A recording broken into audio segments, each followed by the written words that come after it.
Hello everyone, welcome back to my channel. तो आज हम पढ़ेंगे एक poem by William Butler Yeats. Poem का नाम है the Lake Isle of Innisfree.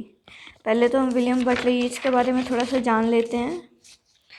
William Butler Yeats was an Irish poet. He was born in Ireland. इनका जन्म आयरलैंड में हुआ था 13 जून 1865 टू 1939। ये एक फॉरमोस्ट फिगर थे 20th सेंचुरी के, मतलब जाने माने पोएट थे 20th सेंचुरी के। उनके फेमस वर्क्स हैं the Second Coming, the Lake Isle of Innisfree, the Easter 1916। ये इनके फेमस वर्क्स हैं। तो अब हम पोएम शुरू करते हैं। The Lake Isle of Innisfree by William Butler Yeats. I will arise and go now and go now to Innisfree। Poet यहाँ कहते हैं कि मैं खड़ा हो जाऊँगा। I will arise, यहाँ पे arise वर्ड यूज़ किया है इन्होंने। I will arise and go now, और मैं चला जाऊँगा। कहाँ चला जाऊँगा? Innisfree। Innisfree एक्चुअली एक आइलैंड है आयरलैंड में, तो वहाँ जाने की बात कर रहे हैं हमारे poet. And small cabin built there of clay and wattles made। और वहाँ वो जाके क्या करेंगे? वहाँ जाके वो एक कैबिन बनाएंगे, छोटा सा कैबिन, छोटा सा रूम बनाएंगे। जहाँ किस चीज़ से बनाएंगे? Clay and वेटल्स। वेटल्स होते हैं ट्विग्स, छोटे छोटे ट्विग्स। क्ले और वेटल्स से वहाँ पे वो एक कैबिन बनाएंगे। 9 bean rows will I have there. 9 bean rows मतलब 9 rows of bean plant. Bean एक प्लांट होता है, जैसे कि आपको पता ही, उनको वहाँ खाना भी चाहिए होगा, तो उन्होंने बोला है कि 9 रोज़ लगाऊंगा मैं। किसके? बीन प्लांट के। वहाँ पे, कहाँ पे? इनिसफ्री में। अ हाइव फॉर हनी बी। वहाँ पे एक हाइव भी होगा हनी बी के लिए। And live alone in the bee loud glade. और वो क्या करेंगे? वहाँ वो अकेले रहेंगे। कहाँ पे? इनिसफ्री में। क्या होगा वहाँ? B loud Glade. ग्लेड होता है एक्चुअली एक open space.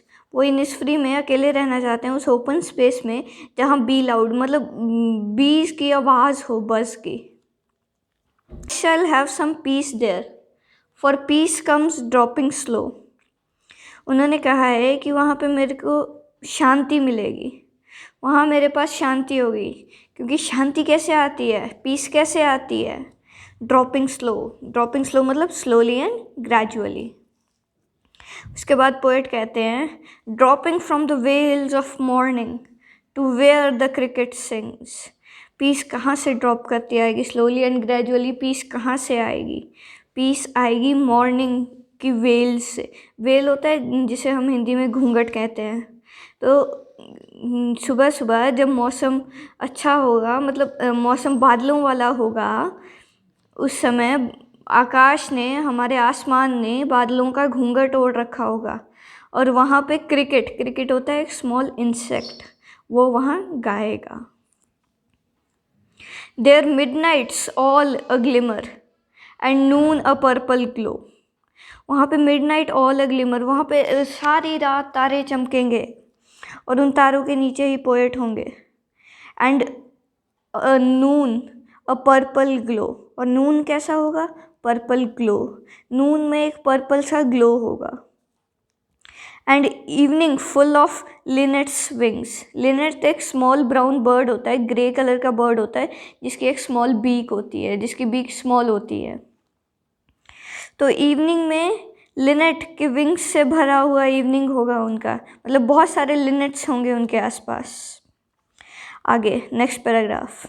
I will arise and go now for always day and night.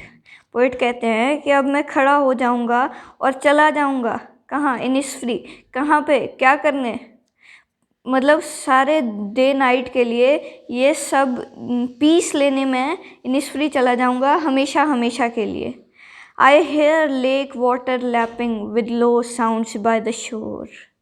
मुझे सुनाई देती है आवाज़ पानी की शोर से, उसके किनारे से टकराती हुई। While I stand on the roadway, जब मैं रोडवे पे खड़ा होता हूँ। और ऑन द पेवमेंट्स ग्रे, या मैं ग्रे पेवमेंट्स पे खड़ा होता हूँ, मुझे वो आवाज़ सुनाई देती है। I hear it deep in hearts core, कि मुझे ये आवाज़ सुनाई देती है अपने दिल के सबसे गहरे कोने में, ये आवाज़ मुझे सुनाई देती है। तो इस पोएम की राइमिंग स्कीम के बारे में भी थोड़ी सी बात कर लेते हैं। पोएम की राइमिंग स्कीम है ए बी ए बी। जैसे कि आपको पता है यहाँ इनिसफ्री है, यहाँ फ्री किससे मैच कर रहा है, बी से, तो इसकी राइमिंग स्कीम भी ये है, इसकी राइमिंग स्कीम भी ये है। स्मॉल कैबिन बिल्ट विद, तो यहाँ पे मेड है लास्ट वर्ड और यहाँ ग्लेड है लास्ट वर्ड, दोनों की साउंड सेम है, तो दोनों की राइमिंग स्कीम भी सेम होगी। Thank you.